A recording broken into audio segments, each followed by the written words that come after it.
ખરતા વાળની સમસ્યાઓને માત્ર બાહ્ય રીતે ઉપયોગ કરીને આપણે નથી અટકાવવાની, પરંતુ ઇન્ટરનલ આપણા શરીરની અંદર વાળને પોષણ મળે એવા એક બેસ્ટ ટોનિક છે જે તમે ઘરે બનાવી શકો. જો 10 વ્યક્તિને પૂછવામાં આવે કે તમે ખરતા વાળની સમસ્યાથી પીડાવ છો, તો 10 માંથી લગભગ 7 કે 8 વ્યક્તિ કહેશે કે હા, મારે વાળ ખૂબ ખરે છે. અને ખાસ કરીને મહિલાઓ તેના કારણનું મારણ નહીં કરો ત્યાં સુધી ખરતા વાળની સમસ્યાનું ક્યારે પણ નિરાકરણ નહીં આવી શકે.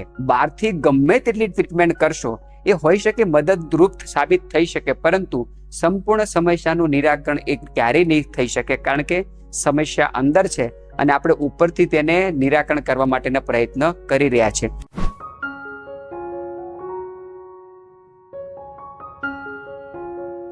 એક ઉદાહરણથી સમજીએ.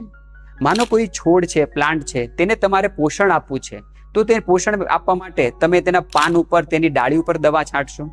એને તમારે પોષણ આપવું છે તો તમે પાણી એના પાન ઉપર રેડશો નહીં. સમસ્યા જડમાં છે તો તેનું નિરાકરણ પાન ઉપર, ડાળીઓ ઉપર નહીં થઈ શકે.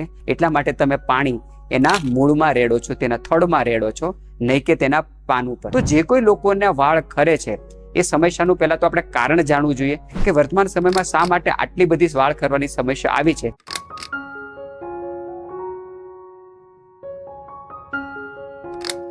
વાળ ખરવાની જેટલી પણ સમસ્યાઓ છે એમાં લગભગ 95% થી પણ વધારે સમસ્યાઓના મુખ્ય 2 જ કારણ છે. આપણા શરીરની અંદર ઇન્ટરનલ ડ્રાયનેસ વધે, રૂષ્ટતા વધે, ત્યારે 100% વાળ ખરવાની સમસ્યાઓ ઊભી થાય છે.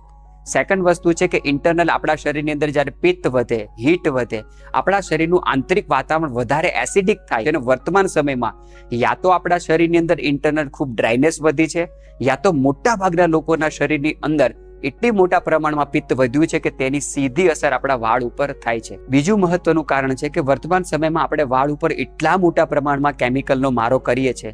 તમને જાણીને આશ્ચર્ય થશે કે જે કેમિકલ આપણે કપડાં ધોવા માટે વાપરીએ છીએ એ જ કેમિકલ વાળા સાબુથી, શેમ્પૂથી આપણે વાળ ધોઈએ છીએ. કારણ વગરના રાત્રિના ઉજાગરા કરવા.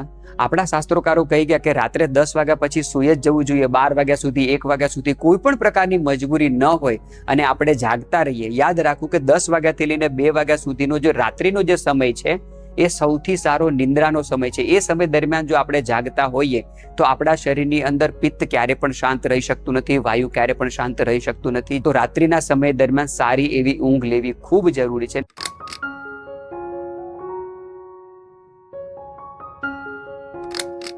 નિયમિત રૂપે માથામાં તેલ નાખવાનો આગ્રહ રાખીએ. રાત્રે સૂતા પહેલા અથવા તો સવારે નાયા પહેલા વાળને સારી રીતે ચંપી કરવાનો આગ્રહ રાખીએ. શુદ્ધ તલનું તેલ, ગરમીની ઋતુ હોય, મે જૂનની ગરમી હોય તો સિમ્પલ કોપરેલનું તેલ, બીજા કોઈ બ્રાન્ડેડ તેલની આવશ્યકતા આપણે નથી. કારણ કે બજારમાં જે કંઈ તેલ આપણે લાવીએ છીએ એમાં મોટા ભાગે મિનરલ ઓઇલ વપરાય છે, એડિબલ ઓઇલ પણ વપરાય છે, જે આપણા વાળ માટે બિલકુલ સારા નથી.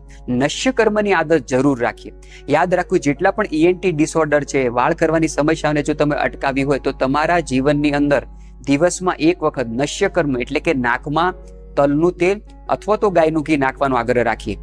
જે કોઈ લોકોને શરદી, ઉધરસ, કફની સમસ્યાથી પીડાતા હોય આવા લોકો માટે તલનું તેલ સારું છે. જે લોકો પિત્ત પ્રધાન હોય, શરીરની અંદર ગરમી વધારે હોય, આવા લોકો માટે ગાયનું ઘી વધારે સારું છે. પરંતુ દિવસમાં એક વખત નશ્ય કર્મની જો આદત પાડવામાં આવે તો તે આપણા મસ્તિષ્કની અંદર ગુડ કોલેસ્ટ્રોલ પેદા કરે છે અને જેના કારણે આપણા માથાનું જે વાતાવરણ છે એ પિત્ત પ્રધાન નથી રહેતું, વાયુ પ્રધાન નથી રહેતું, ઇન્ટરનલ ડ્રાયનેસ દૂર થાય છે. તો દિવસમાં એક વખત આપણી પ્રકૃતિ પ્રમાણે, ઋતુ પ્રમાણે નશ્ય કર્મ એટલે કે નાકમાં ઘી તેલ નાખવાનો આગ્રહ જરૂર રાખીએ. ભૂતકાળમાં આપણે પાદાભ્યાંગના વિડીયો પર વિસ્તારથી વાત કરી હતી. ખરતા વાળની સમસ્યાને અટકાવવી હોય અથવા તો તમારે તમારા વાળને સુરક્ષિત રાખવા હોય, રાત્રે સૂતા પહેલા પગના તળિયા ઉપર સારી રીતે માલિશ કરવાનો આગ્રહ રાખે. સંસ્કૃતમાં તેને પાદાભ્યાંગ કહેવામાં આવે છે. ભૂતકાળમાં આપણે તેની વિસ્તારથી વિડીયોમાં વાત કરી છે.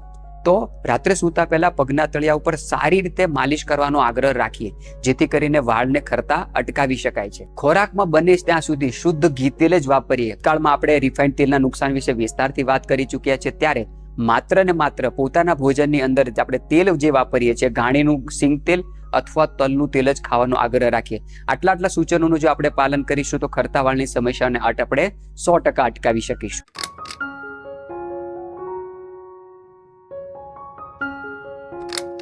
સવારનો નાસ્તો. ગુજરાતમાં કોઈ પણ વ્યક્તિને પૂછવામાં આવે કે તમે સવારે શું નાસ્તો કરશો, દર 10 માંથી લગભગ 9 વ્યક્તિઓ કહેશે ચા ને ભાખરી, ચા ને બિસ્કિટ, ચા ને ટોસ્ટ, ચા ને ખારી, ચા ને મમરા.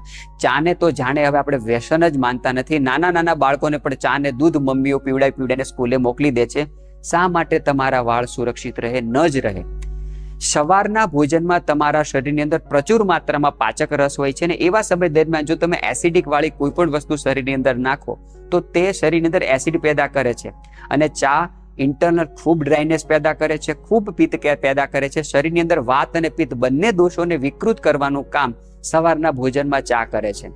તો પછી તમે ગમે એટલા મોંઘા મોંઘા શેમ્પુ વાપરશો, મોંઘા મોંઘા તેલ વાપરશો, જ્યાં સુધી તમારા પેટનું આંતરિક વાતાવરણ વાત અને પિત્ત શામક નહીં હોઈ શકે ત્યાં સુધી વાળ કરવાની સમસ્યા નહીં અટકી શકે. તો સવારના નાસ્તામાં બને ત્યાં સુધી સિઝનના ફળ ખાવાનો આગ્રહ રાખો. બાફેલા મગ ખાવાનો આગ્રહ રાખો. મમરા ખાઈ શકાય, પૌવા ખાઈ શકાય, મિલેટ્સ ખાઈ શકાય, ઓટ્સ ખાઈ શકાય, ઉપમા ખાઈ શકાય. સિઝનના જે કે શાકભાજી હોય તેનું સૂપ બનાવીને લઈ શકાય. સિઝનના ફ્રૂટ એ સૌથી સારા છે, કારણ કે મોટા ભાગના જે ફ્રૂટ આપણે ખાઈએ છીએ મધુર રસ પ્રધાન હોય છે, ગળ્યા હોય છે, જે વાયુને પણ શાંત કરે છે અને પિત્તને પણ શાંત કરે છે. બપોરના ભોજનની જો વાત કરીએ તો બપોરના ભોજનમાં બને ત્યાં સુધી સિઝનના શાકભાજીમાં વેલાવાળા શાકભાજી ખાવાનો આગ્રહ રાખીએ. આપણે મોટા ભાગે હવે વેલાવાળા શાકભાજી ભોજનમાં સ્થાન આપતા બંધ થઈ ગયા છે. દૂધી, તુરિયા, ગલકા, કોળું, પરવર, કારેલા, કંટોલા આજની જનરેશનને ભાવતા નથી, પરંતુ તે આપણા શરીરની અંદર પિત્ત દોષને, વાયુ દોષને ખૂબ સારી રીતે શાંત કરનારા છે. બપોરના ભોજનમાં તુવેર દાળની જગ્યાએ મગની દાળ વધારે ખાવાનું રાખીએ. કઠોળને જો સ્થાન આપવું હોય તો બીજા બધા કઠોળની સાથે સાથે મગ વધારે ખાવાનું રાખો. ખાસ કરીને દહીં છે એ જેટલી બને એટલી ઓછી માત્રામાં લેવાનું રાખો, કારણ કે બપોરનો જે સમય છે એ પિત્ત પ્રધાનનો સમય છે. બપોરના લગભગ 11 વાગ્યાથી લઈને 2 વાગ્યા સુધીમાં જે સમય દરમિયાન આપણે મધ્યાહંતનું બપોરનું ભોજન લઈએ છીએ ત્યારે પિત્ત વધારે હોય છે. એવા સમય દરમિયાન તમે છાશ લઈ લેશો તો ચાલશે, પરંતુ એવા સમય દરમિયાન તમે વધારે પ્રમાણમાં દહીંનું કન્ઝપ્શન કરશો તો એ શરીરની અંદર મોટા પ્રમાણમાં પિત્ત પેદા કરે છે. અને એક ખાસ ધ્યાન રાખીએ, જ્યારે પણ ભોજન બનાવીએ ત્યારે ઉકળતા શાકની અંદર દહીં નાખવાનો આગ્રહ બિલકુલ ન રાખીએ. અને નમક જે છે એ જ્યાં બને ત્યાં સુધી શાક જ્યારે બનતું હોય, રસોઈ જ્યારે બનતી હોય, દાળ જ્યારે બનતી હોય ત્યારે આ નાખવાનો આગ્રહ રાખીએ. ઉકળતા શાક દાળની અંદર ક્યારેય લીંબુ ન રાખવું, ત્યારે મીઠું નાખવું અને લીંબુમાં હંમેશા સેલ્ફ સર્વિસ રાખીએ. વાત કરીએ સાંજના ભોજન, એવું ભોજન કરવાનું આગ્રહ રાખીએ જે પચવામાં થોડું હળવું હોય, સ્નિગ્ધ હોય. તો બને ત્યાં સુધી સાંજના ભોજનમાં ખીચડી ખાઈ લેવાનો આગ્રહ રાખો. અને આપણા વડીલો સાંજના ભોજનમાં ખીચડી જ ખાતા હતા. ખીચડી લેતા હતા, વચમાં ખાડો કરતા હતા અને એની અંદર ભરપૂર માત્રામાં ઘી નાખીને ખાતા હતા, કારણ કે શરીરની અંદર ઇન્ટરનલ ડ્રાયનેસ દૂર થાય છે, પિત્તની પ્રધાનતા દૂર થાય છે. ભોજનમાં બીજી વિવિધતા લાવવી હોય તો તમે દલિયા ખાઈ શકો, મિલેટ્સ ખાઈ શકો, મોરૈયાની ખીચડી ખાઈ શકો. મોરૈયાની ખીચડી માત્ર એકાદશીમાં ખાવા માટે નથી, એ પચવામાં ખૂબ હળવી છે, પિત્ત અને વાયુનું શમન કરનારી છે. વિવિધ પ્રકારના જેટલા પણ વેલાવાળા શાકભાજી છે, દૂધી, તુરિયા, ગલકા, કોળું, પરવર, એને ભાત સાથે ખાઈ શકાય. બધું વેજીટેબલ નાખીને પુલાવ બનાવી શકાય.